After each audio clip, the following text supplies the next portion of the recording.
নবীজি বললেন, শোনো, তোমাদের পূর্বে আল্লাহ রাব্বুল আলামিন বহুত জাতিকে, বহুত কওমকে আল্লাহ তাআলা ধ্বংস করে দিয়েছে। এই কারণে যে তাদের মধ্যে যখন কোন শরীফ মানুষ চুরির অপরাধে আটক হতো, তাকে ছেড়ে দেওয়া হতো, তাকে শাস্তি দেওয়া হতো না। আবার যখন কোন দুর্বল মানুষকে চুরির অপরাধে আটক করা হতো, তার উপরে শাস্তি কার্যকর করা হতো। একটু বর্তমান জামানায় গোটা দুনিয়ার দিকে একটু খেয়াল করে দেখেন, 1000 কোটি টাকা পাচার করে শাস্তি নাই। অনেক সময় দেখি রুটি চুরি করে খাইয়া ফাঁসির জন্য জেলখানার মধ্যে অপেক্ষা করতে থাকে। আছে না এরকম? অভাব নেই, 1000 কোটি টাকা পাচার করছে, কোনো শাস্তি নাই, বুক ফুলাইয়া চলে। এরা জেলখানায় যাওয়ার আগে, আদালতে যাওয়ার আগে ওদের আগাম জামিন হয়ে যায়, অথচ ফাঁসি মাইরা জেলখানার মধ্যে ফাঁসির জন্য অপেক্ষা করতেছে। এমন ঘটনা আমাদের দেশ সহ গোটা দুনিয়ায় আছে। নবীজি বললেন, শোনো, এই কারণে তোমাদের পূর্বে বহুত কওমকে আল্লাহ ধ্বংস করে দিয়েছেন।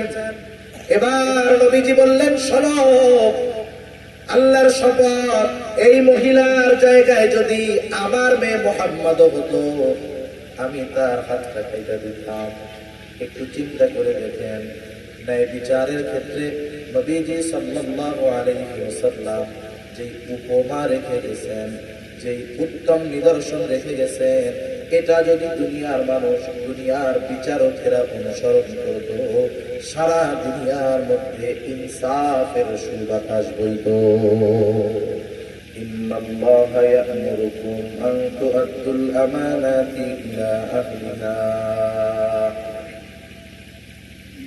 আল্লাহ রাব্বুল আলামিন বলেন, নিশ্চয়ই আল্লাহ তোমাদেরকে আদেশ করেছেন, ইন্নাল্লাহা ইয়া'মুরুকুম আন তু'আদ্দুল আমানাতি ইলা আহলিহা। প্রথম আদেশ, তোমরা আমানতটার প্রকৃত হকদারের কাছে ফিরিয়ে দাও। দ্বিতীয় আদেশ, ওয়া ইযা হাকামতুম বাইনান নাসি আন তাহকুমু বিল আদল। তোমরা যখন মানুষের মধ্যে বিচার আচার করবা, ন্যায় বিচার করবা। 1 নম্বর আদেশ, আমানত তার হকদারের কাছে ফিরিয়ে দাও। 2 নম্বর, যখন তোমরা বিচার আচার করবা, ন্যায় বিচার করবা, ন্যায় বিচারের সাথে আমানতদারিতার একটা সম্পর্ক আছে। কারণ এ কথা হয়তো আমাদের জানা আছে, আমানত শুধুমাত্র লেনদেনের মধ্যে সীমাবদ্ধ কোনো বিষয় নয়, বরং আমানতদারিতা এটা ব্যাপক একটা জিনিস। এই জন্য যখন কেউ বিচারকের আসনে সমাসীন হন, যখন কেউ বিচারকের দায়িত্ব পান, ওই বিচারকের জন্য ন্যায় বিচার করাটাও আমানতদারিতা। বিচারকের কাছে যিনি বিচার প্রার্থী হিসাবে আসবেন, ন্যায় বিচার পাওয়া মাজলুমের আমানত। যদি কোনো বিচারক ন্যায় বিচার না করে, তাহলে সে মাজলুমের সাথে খেয়ানত করে। কারণ বিচারের দায়িত্ব তিনি নিয়েছেন, তাকে দেওয়া হয়েছে, এটা আমানত। দায়িত্বটা আমানত হয়। অথচ আফসোস, আজকে তো এমন এক জামানা, যেই জামানায় মানুষ দায়িত্ব নিজের থেকে নেওয়ার জন্য কাড়াকাড়ি করে। বিচারকের দায়িত্বে যিনি আছেন, তিনিও কিন্তু আমানত রক্ষার দায়িত্বে আছেন। ইমাম আজম আবু হানিফা রাহমাতুল্লাহি আলাইহি এই বিচারকের দায়িত্ব নেওয়ার জন্য প্রস্তাব দিয়েছিল খলিফা মনসুর। মানুষের মাঝে যখন খলিফা মনসুর ইমাম আজম আবু হানিফা রাহমাতুল্লাহি আলাইহিকে প্রস্তাব দিল প্রধান বিচারপতির দায়িত্ব নেওয়ার জন্য, ইমাম আবু হানিফা রাহমাতুল্লাহি আলাইহি দায়িত্ব নিলেন না। সবার সামনে তিনি যখন খলিফার প্রস্তাবকে ফিরিয়ে দিলেন, খলিফা ইমাম আবু হানিফার উপরে প্রচন্ড রাগান্বিত হয়ে গেলেন। লজ্জিত যে আমার কথা মানে নাই, তার গায়ে হতে লাগলো। ইমাম আজম আবু হানিফা রাহমাতুল্লাহি আলাইহির গায়ে খলিফা মনসুর চাবুক দিয়ে একটি আঘাত করলেন। খলিফা মনসুরের চাচা যখন জানতে পারলো খলিফা মনসুর এই কাজ করেছে, খলিফা মনসুরকে মনসুরের চাচা বলতেছে, ও মনসুর, কাজটা তুমি কিন্তু ভালো করো নাই, তুমি ইমাম আবু হানিফার কাছে ক্ষমা চাও। খলিফা রাষ্ট্রের প্রধান ইমাম আবু হানিফার কাছে গিয়ে ক্ষমা চাইবেন, এটা তার আত্মসম্মানে লাগতেছে। তিনি চিন্তা করলেন তিনি তার বিশ্বস্ত লোকটাকে ক্ষমা চাওয়ার জন্য ইমাম আবু হানিফার কাছে পাঠায়া দিলেন। বিশ্বস্ত লোকটাকে পাঠায়া দিলেন, সাথে এক থলে স্বর্ণ মুদ্রা দিয়ে ইমাম আবু হানিফার কাছে পাঠানোর সময় বললেন, শোনো, ইমাম আবু হানিফাকে গিয়ে বলবা খলিফা তার আচরণের জন্য লজ্জিত, দুঃখিত, আপনার কাছে ক্ষমা চাইছে, মাফ করে দিয়ে সাথে সাথে আমার পক্ষ থেকে এই এক থলে স্বর্ণ মুদ্রা তাকে হাদিয়া দিবা। বলবা এই হাদিয়া যদি আপনি গ্রহণ করেন খলিফা সুনিশ্চিত হবে যে আপনি তাকে ক্ষমা করছেন। লোকটা ইমাম আবু হানিফার কাছে চলে গেল, গিয়া সব খুলে বলল। ইমাম আবু হানিফা রাহমাতুল্লাহি আলাইহি বললেন, ঠিক আছে, খলিফা যেহেতু তার কর্মের জন্য লজ্জিত, আমি তাকে ক্ষমা করে দিলাম, মাফ করে দিলাম।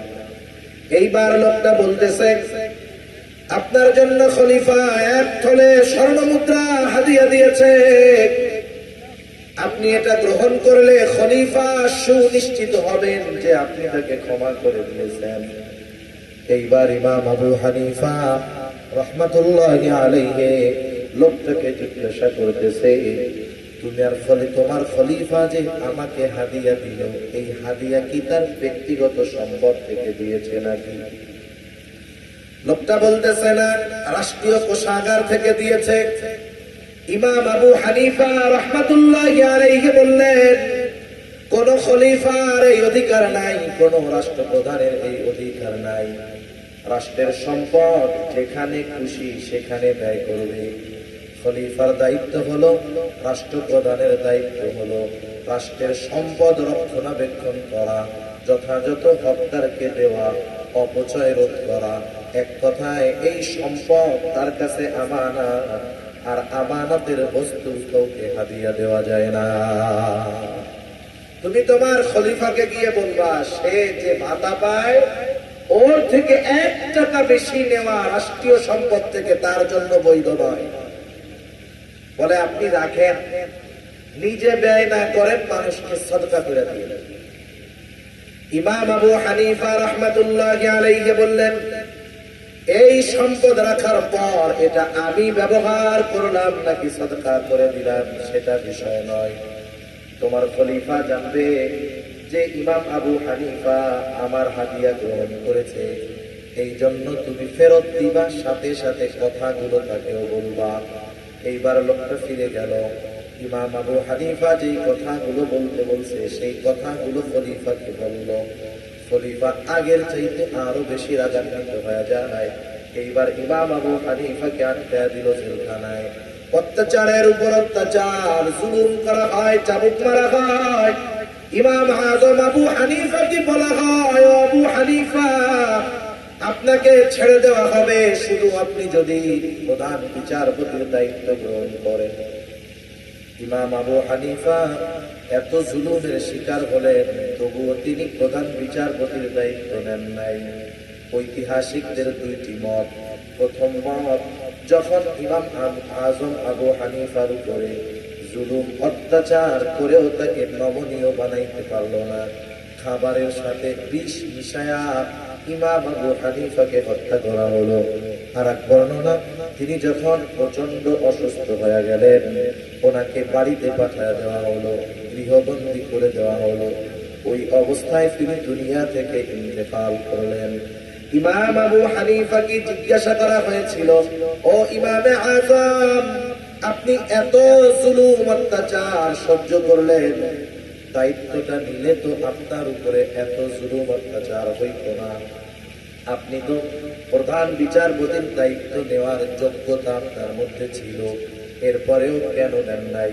তিনি বললেন, শোনো, দায়িত্ব নাই চিন্তা নাই, কিন্তু প্রধান বিচারকের দায়িত্ব নেবার পর আমি যদি ন্যায় বিচার না করতে পারতাম, মাজলুমকে যদি ন্যায় বিচার যদি না দিতে পারতাম, কিয়ামতের দিন আল্লাহ তাআলার সামনে খেয়ানতকারী হিসাবে উপস্থিত হওয়া লাগতো। এই কথা আমি বোঝানোর জন্য বললাম যে দায়িত্ব এটা আমানত। তাহলে যিনি বিচারকের আসনে সমাসীন, এই দায়িত্বটা তার কাছে আমানত। সেটা বাংলাদেশের বিচারক হোক, সেটা অন্য দেশের বিচারক হোক। সাধারণত গ্রামের মধ্যে অনেক সময় সালিশ বিচার হয় না, হয়। অনেকে দুই পক্ষ একজনকে যখন মানে যে উনি আমাদের মধ্যে ফয়সালা দিবেন, উনি তখন বিচারক। প্রত্যেকটা ক্ষেত্রে বিচারের দায়িত্ব, রায়ের দায়িত্ব যার হাতে দেওয়া হবে, এটা তার কাছে আমানত, এবং অবশ্যই অবশ্যই এই আমানত মনে করে তাকে ন্যায় বিচারই করতে হবে। আমি প্রথম ওয়াজের আলোচনা করব না, দ্বিতীয় বিষয়টা আমি বলতে চাই, যেটা আল্লাহ রাব্বুল আলামিন প্রথমটা বললেন, ইন্নাল্লাহা ইয়া'মুরুকুম আন তু'আদ্দুল আমানাতি ইলা আহলিহা ওয়া ইযা হাকামতুম বাইনান নাস। যখন তোমরা মানুষের মধ্যে বিচার করবা, সেই বিচারক হতে পারে সুপ্রিম কোর্টের, হতে পারে জজ কোর্টের, হতে পারে এলাকার মানুষের দ্বারা নির্বাচিত কোন বিচারক, হতে পারে দুইজনের মধ্যে দ্বন্দ্ব, তৃতীয় আর একজন ব্যক্তি সে বিচারক। প্রত্যেকটা ক্ষেত্রে আল্লাহ তাআলা বলেন ন্যায় বিচার করবা। ওয়া ইযা হাকামতুম বাইনান নাসি আন তাহকুমু বিল আদল, ন্যায় বিচার করবা। যদি কখনো এমন হয় বিচারকের আসনে আমি আপনি, আমার আপনার কাছে বিচার চাইতে আসছে আমার শত্রু, কি করব? আল্লাহ রাব্বুল আলামিন বলেন, খবরদার খবরদার, ওয়ালা ইয়াজরিমান্নাকুম শানাআনু কওমিন আলা আল্লা তা'দিলু ই'দিলু হুয়া আকরাবুত তাকওয়া। যখন কোন শত্রু, যার প্রতি আমার বিদ্বেষ আছে, আমার শত্রু যদি আমার কাছে আসে, আমি যদি বিচারকের আসনে বসে থাকি, আল্লাহ রাব্বুল আলামিন বলতেছে তুমি ন্যায় বিচার করো। এখন তো শত্রু হওয়া লাগে না, এমনিতেই তো কতজন চোখের কাটা হয়ে বসে আছে, ঠিক কিনা বলেন? কতজন আছে শত্রুতা নাই, কোনো কিছুই নাই, এমনিই ওরে দেখতে ভালো লাগে। এই জন্য তাদের ব্যাপারে ন্যায় ফয়সালা দেয়। নাইলে এদেশে এমন হওয়ার কথা না যে 350 ক্রসফায়ারের মূলে যে তাকে রাজকীয় হালে আদালতে নেওয়া হয়। 7 মার্ডারের যিনি মূল হোতা, আদালতে যখন নেওয়া হয়, হাতে গোল্ডেন কালারের ঘড়ি, চুলগুলো ভাঁজ করা পরিপাটি, পাঞ্জাবিটার মধ্যে পুরা আয়রন করা ভাঁজ, আর কোন অপরাধে কিছু মানুষ জেলে, ওই অপরাধেরও কোনো হদিস নাই, কোন সাক্ষী নাই, অথচ একেবারে বিনা বিচারে যাদেরকে আটকায় রাখা হয়েছে তাদেরকে এমন ভাবে আদালতে হাজির করা হয়, কেমন যেন মনে হয় বিশ্বের সবচাইতে বড় সন্ত্রাসী, ঠিক কিনা বলেন? মনে রাখতে হবে, দুনিয়ায় যখন ইনসাফ থাকে না, ন্যায় বিচার থাকে না, যখন এই অবস্থা হয়, ন্যায় পরায়ণতা থাকে না, বুঝতে হবে অচিরেই আল্লাহ সুবহানাহু ওয়া তাআলার গোসা ওই জাতির উপরে পতিত হবে, ঠিক কিনা বলেন? আর এই কথাও মনে রাখতে হবে, আজকের দিনটা হয়তো জালেমের, আগামী দিনটা কিন্তু মাজলুমের, ঠিক কিনা বলেন? এজন্য বিচারকের দায়িত্ব কঠিন এক দায়িত্ব। যারা এই দায়িত্ব পেয়ে ফ্যাসিলিটি, অনেক শান্তি আরাম আয়েশের জীবন যাপন করতেছে, কিন্তু দুনিয়ার জিন্দেগি তো একটা সময় শেষ হবে, তখন জবাবদিহিতা করা লাগবে। সেজন্য সকলেই, যদি দুইজনের মধ্যেও আমাকে বিচারক ফয়সাল হিসাবে মনোনীত করা হয়, আমি প্রত্যেকটা জায়গায় ইনসাফ ভিত্তিক বিচার করব। রাসূল আকরাম সাল্লাল্লাহু আলাইহি ওয়াসাল্লাম ন্যায় বিচারের সর্বোত্তম উপমা আমাদের সামনে রেখে গেছেন, রাসূলের সাহাবায়ে কেরাম রেখে গেছেন। আমরা সেই নবীর উম্মত, এজন্য এই বিষয়গুলো খেয়াল রাখি। রাসূলুল্লাহ সাল্লাল্লাহু আলাইহি ওয়াসাল্লামের কাছে আসছে এক ইহুদি আর এক সাহাবী, একটা জমি নিয়ে দ্বন্দ্ব দুজনের মধ্যে। প্রমাণ হাজির করা হলো, সকলে সমান সমান। লাস্টে আল্লাহ রাসূল সাল্লাল্লাহু আলাইহি ওয়াসাল্লাম বললেন, কসম করো কসম, এইবার ইহুদি জমির মালিক না হওয়ার পরেও নির্দ্বিধায় সে কসম করে বসলো। সাহাবী তো সত্যের উপর, সেও কসম করলো। এইবার ইহুদি মিথ্যা কসম করেছে, নবীজি বুঝতে পেরেছেন। এরপরেও দেখেন, যেহেতু ইহুদি যদি কসম করে রায়টা তার পক্ষে চলে যাবে, নবীজি সাল্লাল্লাহু আলাইহি ওয়াসাল্লাম ইহুদি বিধায় রায়টা তার বিপক্ষে দেন নাই, বরং রায়টা ইহুদির পক্ষেই নবীজি দিয়েছে। শুধু তাই না, অনেক মুনাফিক তো নবীজির বিচার মানতে চায় নাই। মুনাফিক আর একজন অমুসলিম ইহুদির মধ্যে নবীজি রায় দিলেন ইহুদির পক্ষে। মুনাফিকের পছন্দ হয় নাই রায়, চলে গেছে আপিল করছে আবু বকর রাদিয়াল্লাহু তাআলা আনহুর কাছে। স্বাভাবিক যৌক্তিকতা কি বলে, যদি জজ কোর্ট কোনো রায় দেয় সেটাকে সুপ্রিম কোর্টে আপিল করা যায়, ঠিক না?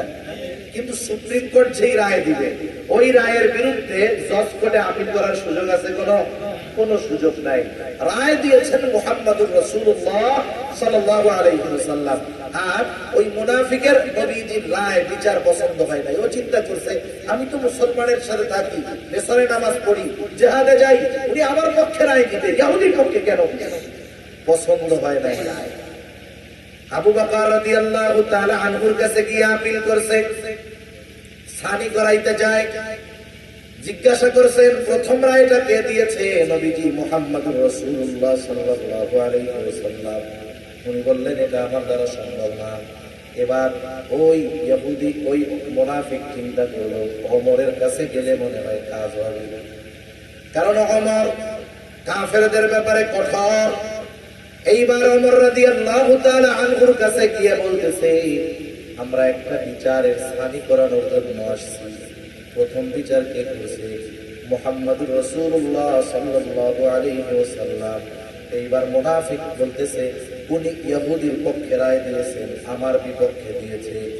এইবার ওমর রাদিয়াল্লাহু তাআলা আনহু তারে জিজ্ঞাসা করতেছে, নবীজির রায় তোমার পছন্দ হয় নাই না? হয় নাই না? হয় নাই।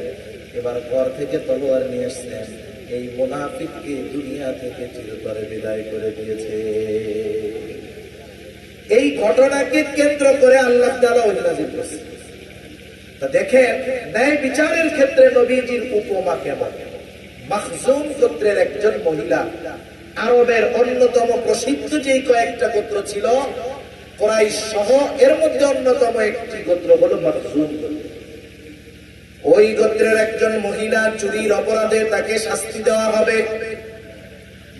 রাসূল আকরাম সাল্লাল্লাহু আলাইহি ওয়াসাল্লাম হুজরার ভিতর, সাহাবায়ে কেরাম চিন্তা করতেছে, এই মহিলাকে যদি চুরির অপরাধে শাস্তি দেওয়া হয়, মানুষেরা হয়তো সিসি করবে, নবীজির কাছে সুপারিশ করে এর শাস্তিটা একটু কমায় দেওয়া যায় নাকি, এই চিন্তা করতেছে। কিন্তু কে গিয়ে নবীজির কাছে এই কথা বলবে?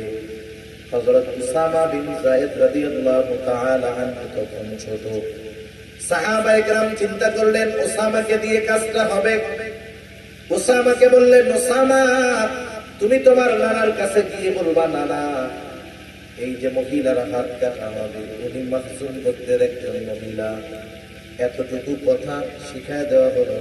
হযরত উসামা তখন ছোট, তিনি গিয়ে নবীজির কাছে এতটুকু কথা বললেন। নবীজির বুঝতে বাকি নাই যে এই কথাটা এই ছোট বাচ্চা নিজের থেকে বলে নাই, বরং ওকে কেউ শিখাইয়া দিয়েছে, কোনো সন্দেহ নাই। নবীজি বাহির হয়ে আসলেন। এসে নবীজি বলতেছেন, তোমরা কি এমন বিষয়ের জন্য সুপারিশ করতেছ যেই বিষয়ের রায় দিয়েছেন আল্লাহ, যেই বিষয়ের ফয়সালা দিয়েছেন আল্লাহ? তোমরা কি এমন বিষয়ের জন্য ফয়সালা, তোমরা সুপারিশ করতেছ? এবার বর্ণনাকারী বলেন, নবীজি আমাদের সামনে দাঁড়ায় গেলেন, তিনি আমাদের উদ্দেশ্যে বক্তব্য দিলেন, খুতবা দিলেন।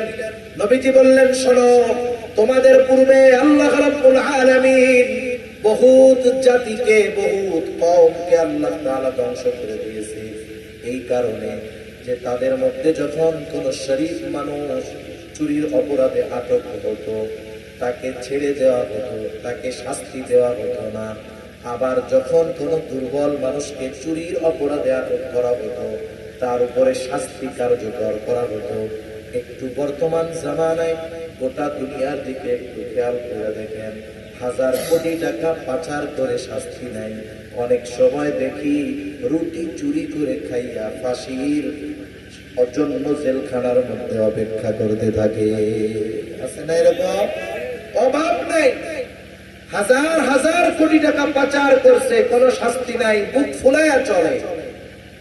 এরা জেলখানায় যাওয়ার আগে, আদালতে যাওয়ার আগে ওদের আগাম জামিন হয়ে যায়, অথচ ফাঁসি মাইরা জেলখানার মধ্যে ফাঁসির জন্য অপেক্ষা করতেছে।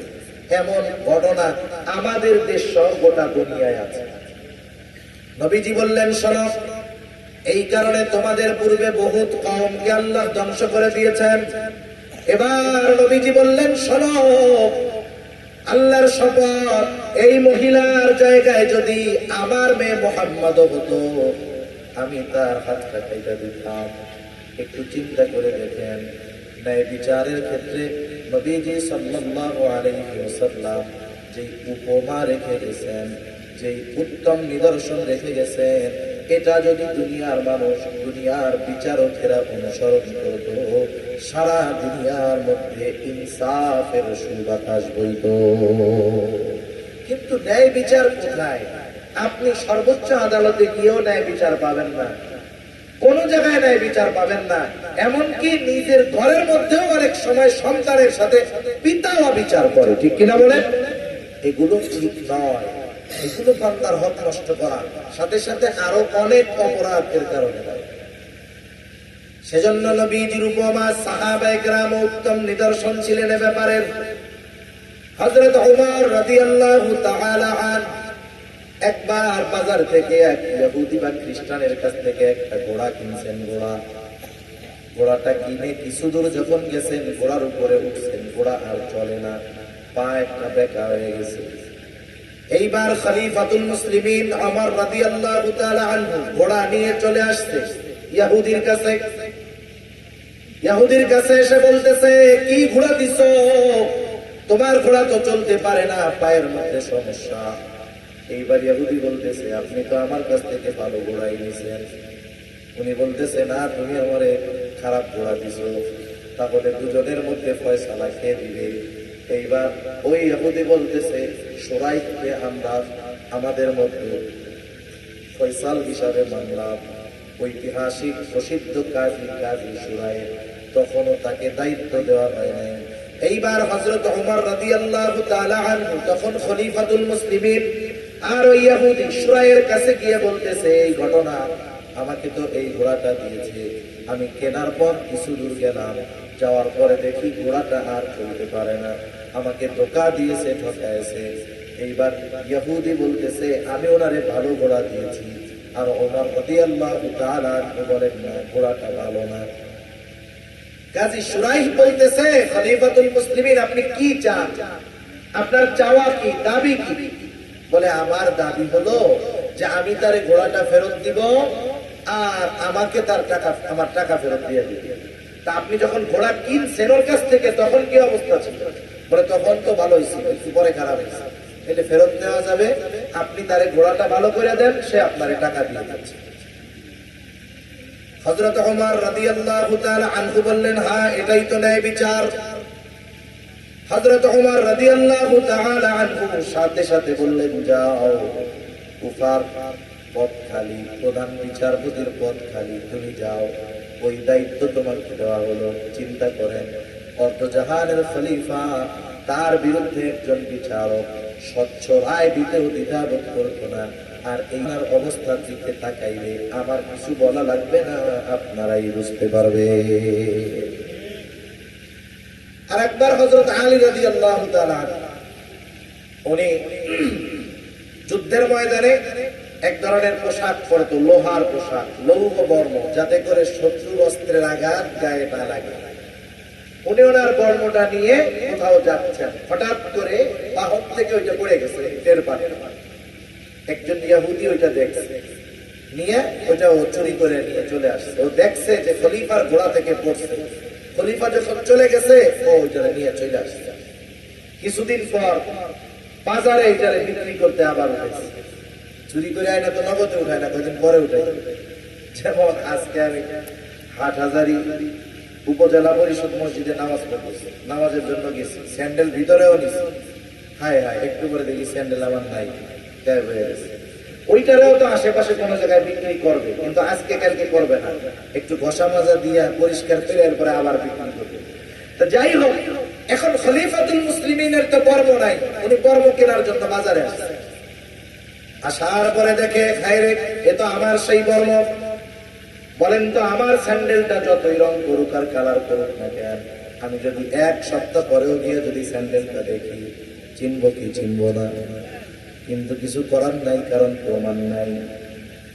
খলিফাতুল মুসলিমিন দেখেই চিনে ফেলছে আমার বর্ম, যাইয়া ধরছে ইহুদিরে, এই তুমি আমার বর্ম কেন চুরি করছো? ইহুদি বলে না আমি চুরি করি নাই। এইবার কুফার কাজীর দরবারে যাওয়া হলো, তখন ওই বিচারকের দায়িত্ব হলো সুরাইয়ের কাছে যখন অভিযোগ দেওয়া হলো, খলিফাতুল মুসলিমিন বলতেছে শোনো, এই বর্মটা আমার বর্ম, ও চুরি করছে, এখন বাজারে আইনা বিক্রি করতেছে, আমার আমি ফেরত চাই। এইবার ইহুদি বলতেছে না, এটা আমার বর্ম, আমি চুরি করি নাই। তাহলে খলিফাতুল মুসলিমিন, আপনি যেহেতু দাবি করতেছেন, আপনার পক্ষে সাক্ষী দরকার যে এই বর্মের মালিক আপনি। সাক্ষী আছে? বলে হ্যাঁ সাক্ষী। বলে আমার ছেলে হাসান আর আমার এক গোলাম। বিচারক বলতেছে আর কোন সাক্ষী কি নাই? বলে না আর কোন সাক্ষী নাই। বলে শোনেন, আপনার ব্যাপারে আপনার সন্তান এবং আপনার গোলামের সাক্ষ্য গ্রহণ করা হবে না।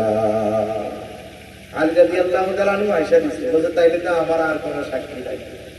ইহুদি রায়ে জয়ী হয়ে গেছে। এবার ইহুদি ওইটা নিয়ে চলে যাচ্ছে, দুইজনে কথা বলতেছে। কিছু দূর যাওয়ার পরে ওই ইহুদি চিন্তা করতেছে, কি করলাম, কত সুন্দর ন্যায় বিচার, খলিফাতুল মুসলিমিন যদি আমার থেকে নিয়েও যাইতো, ওটা তো তার, কিছু বলার ছিল না আমার।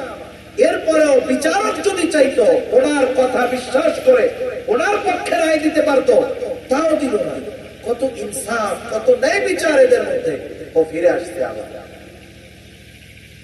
এবার কাজী বলে কি ব্যাপার, ফিরে আসতো কেন? ইহুদি বলতেছে আমার ভুল হয়ে গেছে। বাস্তবতা হলো খলিফা একদিন এই বর্মটা নিয়ে পেছনে নিয়ে দ্রুত তার সাথে কোথাও যেন যাচ্ছিলেন, বর্মটা পড়ে গেছে, উনি টের পায় নাই। আমি ওইটা ওখান থেকে নিয়ে আসলাম, এরপরে সুন্দর মতো পরিষ্কার করে বাজারে নিয়ে বিক্রয়ের জন্য আনলাম। আসলে মূলত এই বর্মর মালিক হলো খলিফাতুল মুসলিমিন, আমি মালিক নয়, বরং আমি এটা চুরি করেছি। কিন্তু আপনার এই বিচার আমার কাছে এত পছন্দনীয় হয়েছে, এইবার ওই ইহুদির অন্তরে এই ন্যায় বিচারের দৃষ্টান্ত দেখে তাওহীদের বাতি জ্বলে গেছে, ঈমান এনেছে, মুসলমান হয়ে গেছে। এক বর্ণনাকারী বলতে চায় যে এই যুবকটাকে, এই ইহুদিকে আমি কিছুদিন পরে দেখেছি এক জিহাদের ময়দানে বীর বিক্রমের সাথে সে যুদ্ধ করতেছে। একটু চিন্তা করেন, ন্যায় বিচার কত গুরুত্বপূর্ণ একটি বিষয় ছিল, অথচ এই ন্যায় বিচার দুনিয়ার জমিন থেকে উঠেই গেছে। ইনসাফ নাই, ন্যায় বিচার নাই। কোন জায়গায় দেখবেন যে পরিপূর্ণভাবে ন্যায় বিচার মানুষ পায় না। যেই সমাজের মধ্যে ইনসাফ থাকে না, ন্যায় বিচার থাকে না, যে জাতির মধ্যে ইনসাফ থাকে না, ন্যায় বিচার থাকে না, এরা বড় কপাল পোড়া, বড় দুর্ভাগা। আর যে জাতির মধ্যে ইনসাফ থাকে, ন্যায় বিচার থাকে, সেই জাতি বড় সৌভাগ্যবান জাতি। আজকে এই ন্যায় বিচার আমাদের মধ্যে থাকার কথা ছিল, কিন্তু আফসোস মুসলমান বিচারকদের মধ্যে অবিচার আরো বেশি। ঠিক কিনা বলেন? কিছুদিন আগে একটা ভিডিও দেখতেছিলাম, একটা দেখাচ্ছে জাপানের মধ্যে একটা এয়ারপোর্ট, ওই এয়ারপোর্টটা বড় কোনো বিমান নামতে পারে না। এর কারণ কি? ওই এয়ারপোর্টের ঠিক মধ্যে চতুর্দিক দিয়ে সরকার জমি কিনছে, আর মধ্যে একটা লোকের মালিকানার, একটা লোকের কিছু জমি আছে। গভর্নমেন্ট তার কাছ থেকে কিনতে চায়, সে বিক্রয় করে না। আবার এই কারণে বিক্রয় করে না বিধায় চতুর্দিক আটকায় তার চলাফেরার রাস্তা বন্ধ করে দিয়েছে, এমন নয়, বরং তার চলাফেরার রাস্তা আছে। রাষ্ট্রপক্ষ বারবার চেষ্টা করতেছে যে তার কাছ থেকে জমিটা কিনতে। লোকটা বলে আমি বিক্রয় করবো না।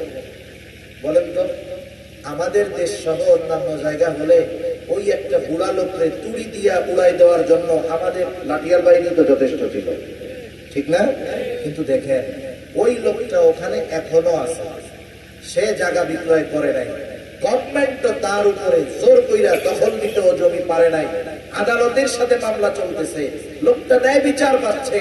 কিন্তু আমাদের এই ন্যায় বিচার, ইনসাফ ওয়ালা ন্যায় পরায়ণতা আমাদের মধ্যে থাকার কথা ছিল, অথচ আফসোস আমাদের মধ্যে নাই।